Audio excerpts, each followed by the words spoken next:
Hello and welcome back to my channel and another video. On my channel, we focus on everything dealing with high functioning autism. In today's video, I wanted to talk about some tips and things I learned dealing with the school system having high functioning autistic kids. Having autistic kids can be stressful enough. We worry about their social and emotional wellness. But when we have to send them to school and have no control over what's happening in their environment, from the peers that they're meeting to how they're doing academically, it can be extremely stressful as a parent. So I just, again, wanted in this video just to kind of offer up some things that I'd experienced, good and bad, in dealing with the school system, and just kind of offering up some tips and things that I'd recommend that you keep in mind when your kids start school, or if they're already in school, some things you can consider adding on or changing at your school. When my triplets started school, only one of them had been diagnosed with autism, and it was Andrew. And at that time, he was having a lot of behavioral issues. So a lot of meltdowns in the classroom, a lot of disrupting, very clingy to his teacher. And if she wasn't able to be right there with him, hands-on at every moment, he would have a huge meltdown or not be able to continue on. And a lot of times, it prevented the teacher from being able to do her lesson. So at the time, the school recommended for us to place him in special education. And the reasoning was he would get smaller classroom sizes, be able to get more one-on-one with the teacher, and it would be able to help with that social and emotional wellness that it was having, as well as helping him with his emotional dysregulation. So as a parent with a newly diagnosed autistic child, this sounded amazing. And I was like, yes, let's go for it. My husband and I quickly were like, yes, this is great. And again, he's new to school, so academically we weren't really sure how he was going to do. What I later learned was that behavior is not criteria for getting a child placed into special education. As a matter of fact, my child never should have been placed into special education, and that there were accommodations the school could have made to keep him in the general education classroom. So a tip I want to offer up to parents is this. If the school recommends that your child be placed into special education and they're autistic, get the exact reason why they want your child placed there. If their logic is anything besides academics, meaning that they are falling way behind what is up for their level of their peers, then I would not recommend placing your child into special education. It is very easy to get a child placed into special education, but it is extremely, extremely difficult to get a child out. And part of this is because the work that they do in special education does not mirror the same work that is done in the general education classroom. And so even though we strove very hard to keep Andrew caught up with his siblings and were very much requesting they send the same work, it often didn't happen, and he started getting further and further behind academically. And now in his 4th grade year, he is finally just now out of special education. So that's 4 years of school we had to fight to get him out when it was so easy to place him in there. Sometimes with our kids, especially when they have high functioning autism, it's not always clear whether or not they have autism before they start school. And when they're placed in that school setting and we're able to see them around their friends, that's when some of that emotional dysregulation, some of that meltdowns or those other behaviors become apparent. And so when these start to happen, as a parent, a lot of times we tend to ask the school, hey, can you please do an evaluation or do an assessment to see if my child meets criteria for autism? Something I learned having a child that had already been diagnosed before the school did their own diagnosis was that the school's criteria for autism is not the same as the medical criteria for autism. So my tip to you as a parent is, if your school does the assessment and comes back and tells you that your child does not meet criteria for autism, this does not mean that your child might not be autistic. What it does mean is that your child does not meet the criteria to where it disrupts their ability to be able to function and be successful at school. So in other words, the school, like I said before, the school criteria and medical criteria are different. If you still have questions or concerns and feel like, I wonder if my child does have autism, then I recommend you still take them to get independent testing done separately from the school system. I know this to be a fact because with my boys, both of them were diagnosed with autism through the local children's hospital. I had it done at Cook Children's Hospital in Fort Worth. Both of them were done by clinical psychologists who did the whole day of testing, did multiple things with them, collected objective measures by testing the children, as well as subjective things by talking to me, getting me and my husband to fill out various forms. And it clearly came back that both of them met the criteria for autism. And we presented this to the school. But in both the boys' cases, the school said they need to do their separate autism testing. And when the school tested them, it came back and it said they're not autistic. So again, if you suspect that your child is autistic, or if you have proof that your child is autistic, I still say give it to the school, but do not take the school's dismissal or saying your child is not autistic as the end all be all that they might not be. Especially when they have high functioning autism and they're able to, they might have some meltdowns, but they can still function and get through the day at school. They're not going to meet criteria, and the school is going to say that they do not qualify.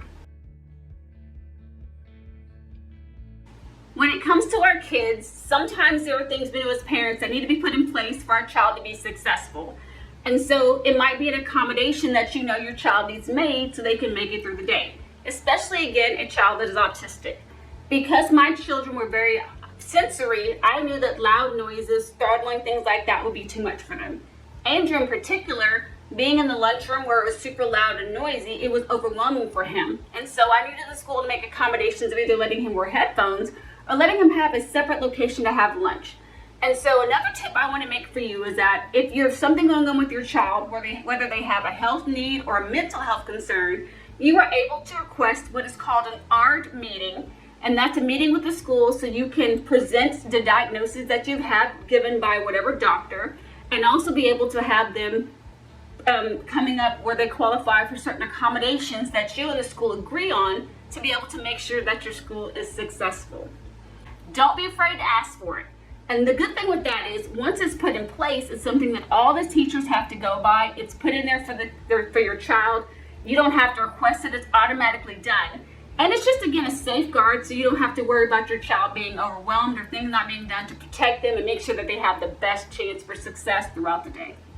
And a little additional tip on top of that is if your child does not meet criteria for autism, sometimes you can get what's called other health impairment. And what that can be something where maybe they have anxiety or they're having meltdowns or something else going on health-wise that it can make it qualify so they can still be able to get those additional accommodations even if autism is not the diagnosis they're using.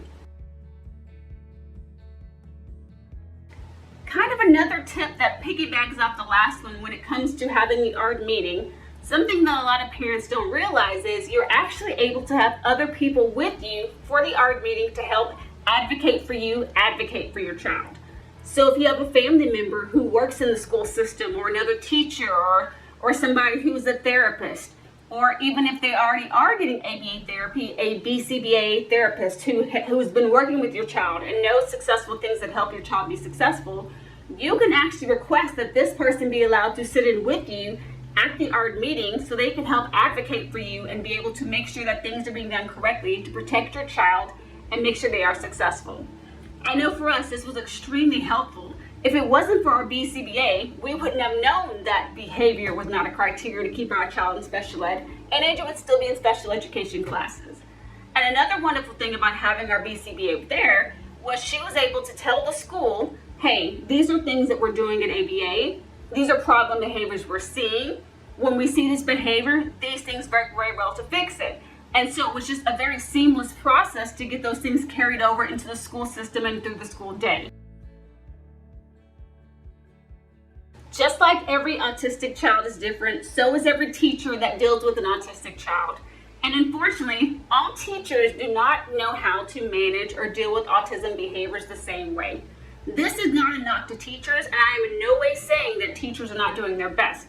I have friends that are PAPN teachers and are amazing teachers, and I know how overwhelmed it is with classrooms and everything they're being asked to do. However, some teachers have special training when it comes to autistic kids, or maybe they just have family members, or they're just their natural way that they deal, where they're better suited to manage autistic kids. And so my tip for you is that if you're able to talk to your school when they're setting up schedules for the next year and requesting that, hey, for my child, can you find a teacher that fits X, Y, and Z criteria for personality that works better with my child?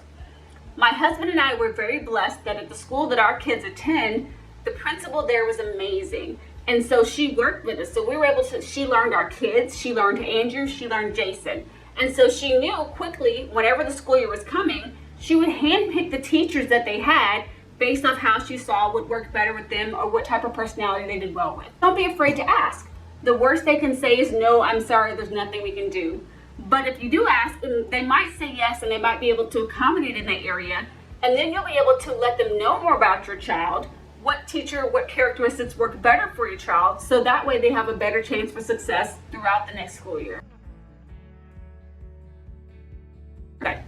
And another final point I want to say when it comes to dealing with kids of special needs or with school systems when you have an autistic child, don't be afraid to let the school know, and it's actually imperative that you let the school know that you are there to partner with them to do what is best to support them when it comes to dealing with your child.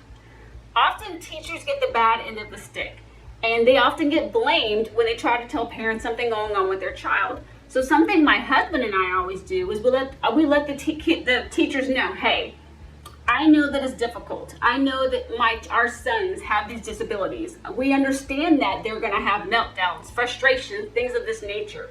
If these things become an issue for you, please reach out and let us know. And we will, number one, figure out if there's anything we can do to make it easier for you in the classroom, or number two, if there's any strategies not already being utilized, let you know of additional strategies we know to be successful so you can also use those in the classroom.